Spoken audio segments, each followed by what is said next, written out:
نحمده ونصلي ونسلم على رسوله الكريم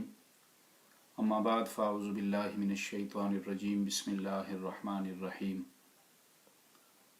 صلی اللہ علی النبی الامی وآلہ صلی اللہ علیہ وسلم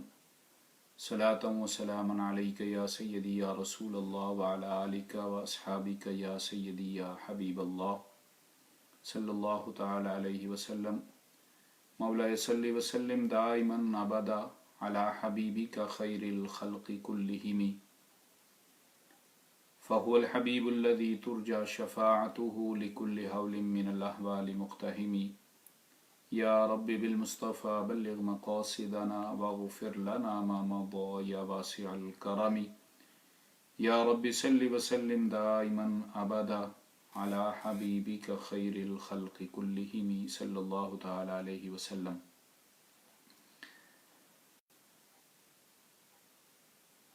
درس حدیث کے سلسلے میں آج جس موضوع کا انتخاب کیا گیا ہے اس میں سرکار دو عالم امام الانبیاء صلی اللہ تعالی علیہ وسلم نے تقوی کی فضیلت کو بیان فرمایا ہے۔ اللہ کے مقدس کلام قرآن حکیم میں کئی ایک جگہ پر خالق کائنات نے متقین کی صفات کو بیان فرمایا ہے، تقوی اختیار کرنے کا حکم ارشاد فرمایا ہے، اور جس ماہ مقدسہ میں ہم موجود ہیں، یہ جو مہینہ مبارک مہینہ گزر رہا ہے، اس کی بنیاد بھی اللہ تبارک و تعالی نے تقوی کو ارشاد فرمایا ہے کہ روزے تم پر اس لیے فرض کیے گئے ہیں لعلکم تتقون، تاکہ تم متقی پرہیزگار بن جاؤ۔ تبرک کے طور پر آیات مقدسات میں سب سے سورہ بقرہ کی ابتدائی آیت میں اللہ تبارک و تعالی نے متقین کے لیے ارشاد فرمایا ذالک الکتاب لا ریب فیہ ھدی للمتقین، کہ یہ وہ عظیم کتاب ہے کہ جس میں شک کی کوئی گنجائش نہیں ہے اور یہ پرہیزگاروں کے لیے ہدایت ہے۔ اسی طرح سورہ بقرہ میں خالق کائنات فرماتا ہے وَلَيْسَ الْبِرُّ بِأَن تَأْتُوا الْبُيُوتَ مِن ظُهُورِهَا وَلَكِنَّ الْبِرَّ مَنِ اتَّقَى وَأْتُوا الْبُيُوتَ مِنْ أَبْوَابِهَا وَاتَّقُوا اللَّهَ لَعَلَّكُمْ تُفْلِحُونَ، کہ یہ کوئی نیکی نہیں ہے کہ تم حالت احرام میں گھروں میں ان کی پشت کی طرف سے آؤ، بلکہ نیکی یہ ہے کہ پرہیزگاری کو اختیار کرو اور گھروں میں ان کے دروازوں سے آیا کرو۔ اس کی سیاق و سباق کے حوالے سے اس آیہ مقدسہ میں چونکہ احکامات بیان کیے گئے ہیں، لیکن صرف اس وقت یہاں بیان کرنے کا مقصد یہ ہے کہ ایک لفظ جو اس میں اللہ نے ارشاد فرمایا وَلَكِنَّ الْبِرَّ مَنِ اتَّقَى، کہ نیکی یہ ہے کہ پرہیزگاری کو اختیار کرنا۔ اس میں تقوی کا اللہ تبارک و تعالی نے احکامات، حج اور عمرے کے احکامات کو بیان فرمائے، بیت اللہ شریف کے احکامات کو بیان کیا گیا، اور مشرکین کی جاہلانہ رسوم کا رد کیا گیا، اور ساتھ ہی اللہ تبارک و تعالی نے ان کا رد کر کے یہ ارشاد فرمایا کہ وَلَكِنَّ الْبِرَّ مَنِ اتَّقَى، نیکی یہ ہے۔ وہ مشرکین سمجھتے تھے کہ فلاں ہم عمل کریں گے تو شاید اس میں ہمیں اچھائی ہے، نیکی ہے، اور فلاں عمل کریں گے تو اس میں برائی ہے، تو اللہ نے فرمایا وَلَكِنَّ الْبِرَّ مَنِ اتَّقَى، نیکی یہ ہے کہ اللہ کا خوف دل میں رکھ کر تقوی اور پرہیزگاری اختیار کرو۔ دوسری جگہ آیہ مقدسہ میں اللہ فرماتا ہے وَتَزَوَّدُوا فَإِنَّ خَيْرَ الزَّادِ التَّقْوَىٰ، کہ آخرت کا سامان، سفر کا سامان اختیار کرو، بے شک سب سے بہتر زاد راہ آخرت کا جو سامان ہے وہ تقوی ہے، اور وَاتَّقُونِ يَا أُولِي الْأَلْبَابِ، اور اے عقل والو تقوی اختیار کرو۔ تو یہاں تقوی کی اہمیت کو اللہ نے قرآن حکیم میں بیان فرما کر ارشاد فرمایا کہ تقوی اختیار کرنا یہ اہل عقل کی نشانیوں میں سے ایک نشانی ہے۔ اللہ تبارک و تعالی نے واضح ہدایت قرآن میں بیان فرمائی ھذا بیان للناس وہدی وموعظۃ للمتقین، کہ یہ قرآن لوگوں کے لیے واضح بیان ہے اور ہدایت ہے اور پرہیزگاروں کے لیے نصیحت ہے۔ تو یہ آیہ مقدسات مختلف کئی ایک آیات میں اور کئی ایک صورت میں سورہ پاک میں اللہ تبارک و تعالی نے تقوی کی اہمیت کو بیان فرمایا ہے۔ اور جیسے میں نے عرض کیا کہ یہ روزہ بھی جو ہے وہ تقوی کی بنیاد ہے، اس کی روزہ جو ہم رکھ رہے ہیں یہ بھی ایک تقوی کی بنیاد پر اللہ نے یہ عبادت ہمیں عطا فرمائی ہے۔ حضرت سیدنا ابو ہریرہ رضی اللہ تعالیٰ عنہ سے روایت ہے، آپ فرماتے ہیں قیل یا رسول اللہ صلی اللہ علیہ وسلم من اکرم الناس، کہ یا رسول اللہ صلی اللہ علیہ وسلم لوگوں میں عزت والا کون ہے؟ آپ سے دریافت کیا گیا یا رسول اللہ سب سے زیادہ عزت والا کون ہے؟ تو قال اتقاہم، سرکار دو عالم علیہ الصلوۃ والسلام نے فرمایا کہ جو سب سے زیادہ متقی ہے وہ اللہ تبارک و تعالیٰ کے نزدیک سب سے زیادہ عزت والا ہے۔ اور ایک آیت مقدسہ میں بھی اس کی ہمیں ملتی ہے، آیت مقدسہ میں اس کو ہم اس حدیث پاک کو سامنے رکھیں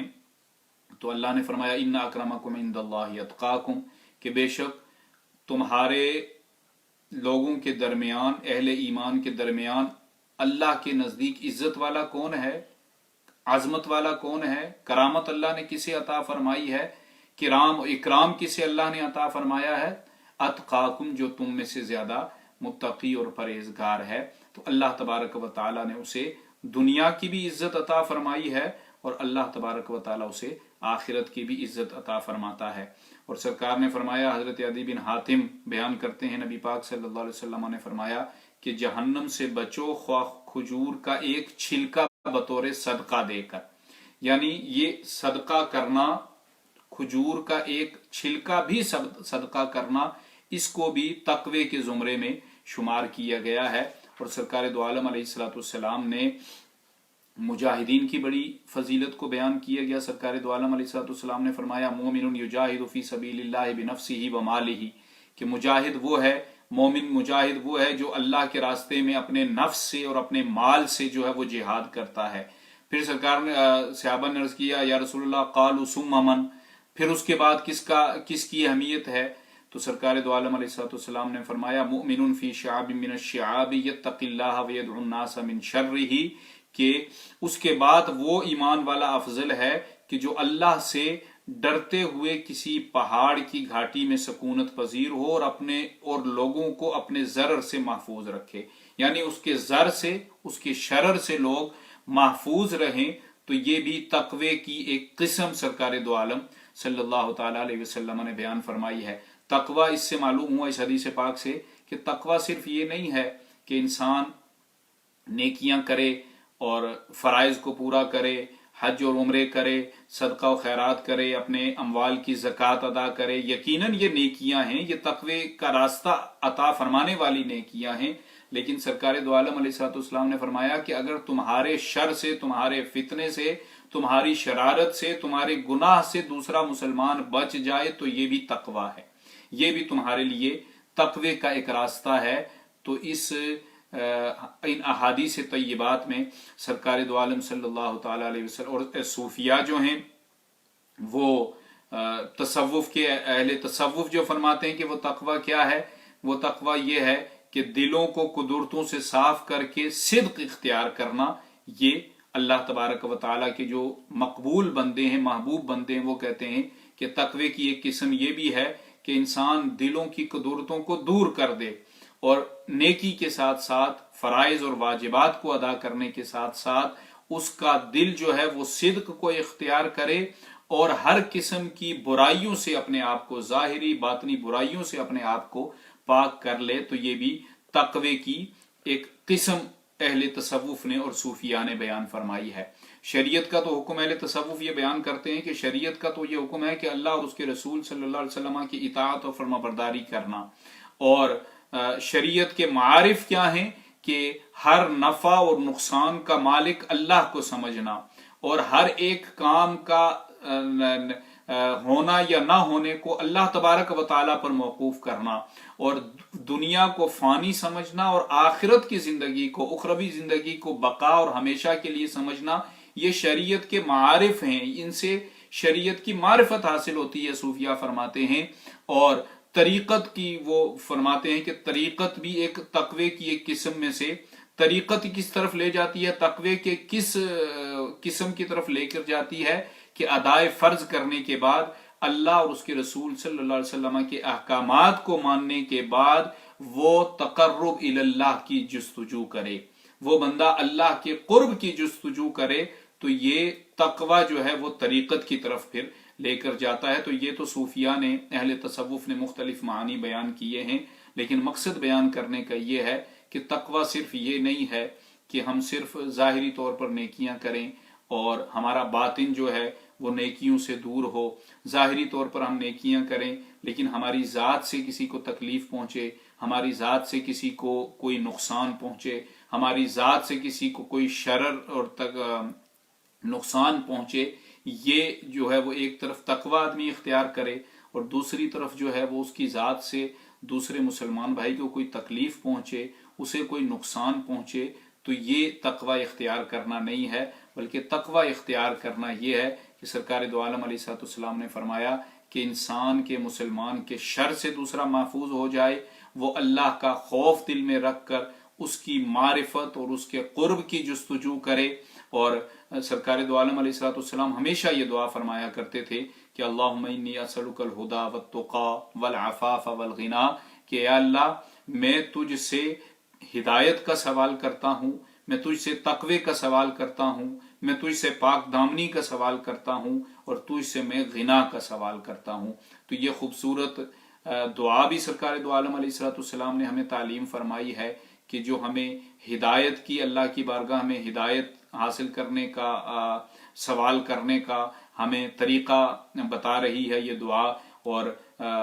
تقوی اختیار کرنے کا طریقہ بتا رہی ہے۔ تو مختلف دعاؤں میں بھی سرکار دو عالم صلی اللہ تعالی علیہ وسلم نے یہ ارشاد فرمایا ہے کہ کس طرح انسان اللہ کا قرب حاصل کر سکتا ہے اور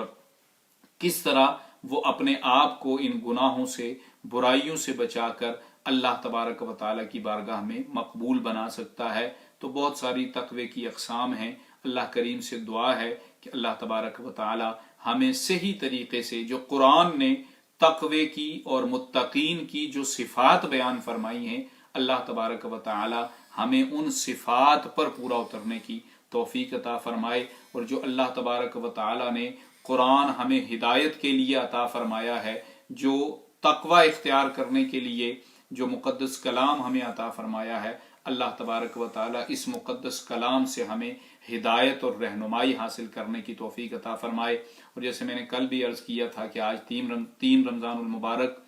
شہزادی کونین بنت رسول صلی اللہ تعالی علیہ وسلم، سیدۃ نساء اہل الجنہ، حضرت سیدہ طیبہ زاہدہ طاہرہ سیدہ خاتون جنت سیدہ فاطمۃ الزہرا سلام اللہ علیہا ورضی اللہ تعالی عنہا کا یوم وصال ہے۔ تو سرکار دو عالم علیہ السلام کی اس پیاری شہزادی نے بھی اپنے والد کی امت کے لیے، اور حسنین کریمین نے بھی سرکار دو عالم صلی اللہ تعالی علیہ وسلم کی اس امت کے لیے بے شبہ قربانیاں دی ہیں۔ تو آج کا یہ دن ہمیں سیدہ کائنات رضی اللہ تعالیٰ عنہ کی یاد دلاتا ہے کہ کس طرح آپ نے، اور تقوی سے متعلق میں عرض کر رہا تھا تو آپ نے بارہا علماء سے سنا ہے، برکت کے لیے سیدہ کائنات کی پاکیزہ نسبت کا سہارا لے کر ہم آپ کی بارگاہ میں عرض کرتے ہیں کہ اللہ تبارک و تعالی ہمیں بھی اس سیدہ کائنات کی چادر تطہیر کا صدقہ اللہ تبارک و تعالی ویسا خوف اور ویسا تقوی کی دولت اللہ تبارک و تعالی ہمیں بھی عطا فرمائے جو سیدہ کائنات کو اللہ نے عطا فرمائی تھی۔ کہ آپ فرماتی ہیں کہ آپ نماز کے لیے کھڑی ہوتی اور ساری رات عبادت کرتی، ایک ہی سجدے میں ساری رات گزر جاتی، یہاں تک کہ فجر کی اذان ہو جاتی، طلوع فجر ہو جاتی، تو سیدہ کائنات رضی اللہ تعالیٰ عنہا بارگاہ الہی میں عرض کرتی کہ اے باری تعالیٰ، تیری رات اتنی مختصر ہے کہ تیری بندی فاطمہ جو ہے وہ جی بھر کر تیرا سجدہ بھی ادا نہیں کر سکتی، تیری عبادت بھی نہیں کر سکتی۔ تو کونین کی شہزادی ہونے کے باوجود، سرکار دو عالم علیہ السلام کی بارگاہ اقدس سے سیدۃ نساء اہل الجنہ کا لقب عطا ہونے کے باوجود کہ آپ جنتی عورتوں کی سرداری اللہ نے عطا فرمائی، پھر بھی تقوی کا یہ عالم ہے، خوف کا یہ عالم ہے کہ ساری رات عبادت میں آپ کی گزرتی تھی اور تلاوت قرآن میں گزرتی تھی، چکی آپ پیس رہی ہوتی تھیں لیکن حسنین کریمین کو تلاوت قرآن سنا رہی ہوتی تھی۔ اس طرح آپ نے حسنین کریمین کی پرورش کی اور اس طرح آپ نے اپنی زندگی بسر کی کہ حقوق اللہ کے ساتھ ساتھ حقوق العباد کو بھی آپ نے پورا کیا۔ اور ایک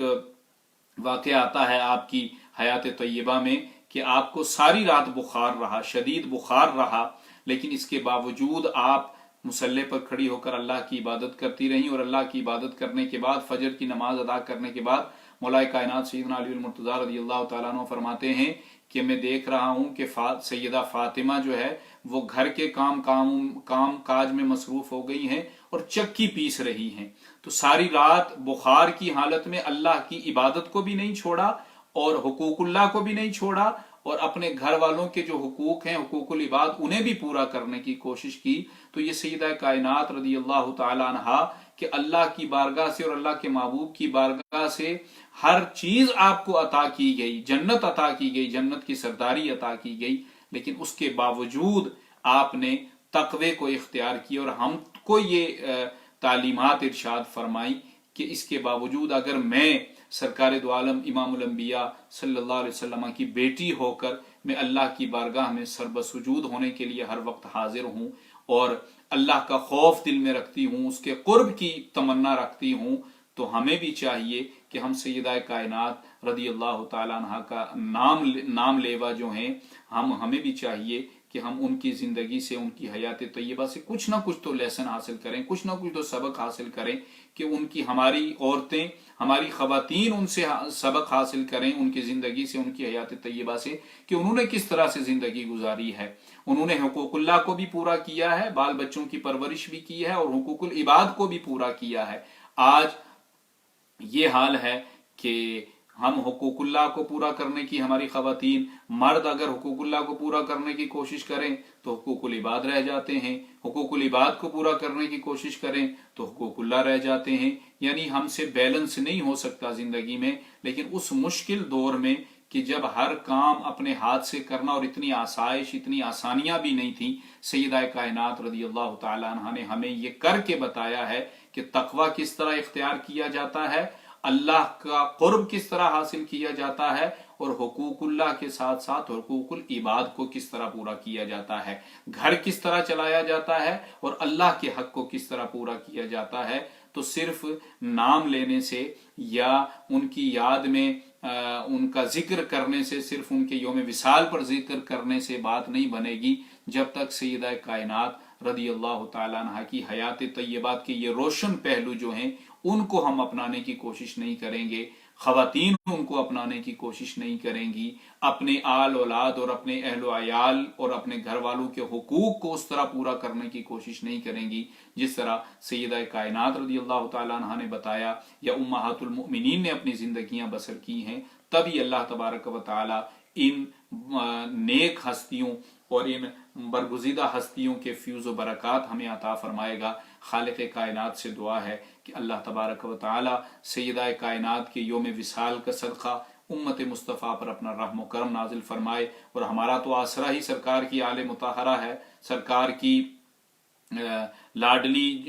شہزادی اور سرکار کے لاڈلے شہزادے ہماری بقا کا اور ہماری مغفرت کا ذریعہ ہیں۔ اور پیر سید نصیر الدین نصیر علیہ الرحمہ نے کیا خوب فرمایا ہے کہ آؤ در زہرا پر پھیلائے ہوئے دامن، آؤ در زہرا پر پھیلائے ہوئے دامن، ہے نسل کریموں کی لجپال گھرانہ ہے۔ تو اس لجپال گھرانے سے پہلے بھی امت مصطفیٰ کو، ہم جیسے گناہ گاروں کو اللہ نے خیرات عطا فرمائی ہے، اور آج بھی وہ خیرات بٹ رہی ہے، اور تا صبح قیامت سرکار کے اس لجپال گھرانے کی خیرات سے اللہ تبارک و تعالی ہمیں مالا مال رکھے گا۔ لیکن شرط یہ ہے کہ ان کی حیات طیبہ کے روشن پہلو ہم اپنی زندگی پر لاگو کرنے کی کوشش کریں، اس کے مطابق ہم زندگی بسر کرنے کی کوشش کریں، تو یقیناً ان برگزیدہ ہستیوں کے فیوز و برکات بھی ہمیں عطا ہوں گے، ان کی توجہات عالیہ بھی ہمیں نصیب ہوں گی، اور اللہ تبارک و تعالی رحمتیں اور برکتیں بھی عطا فرمائے گا۔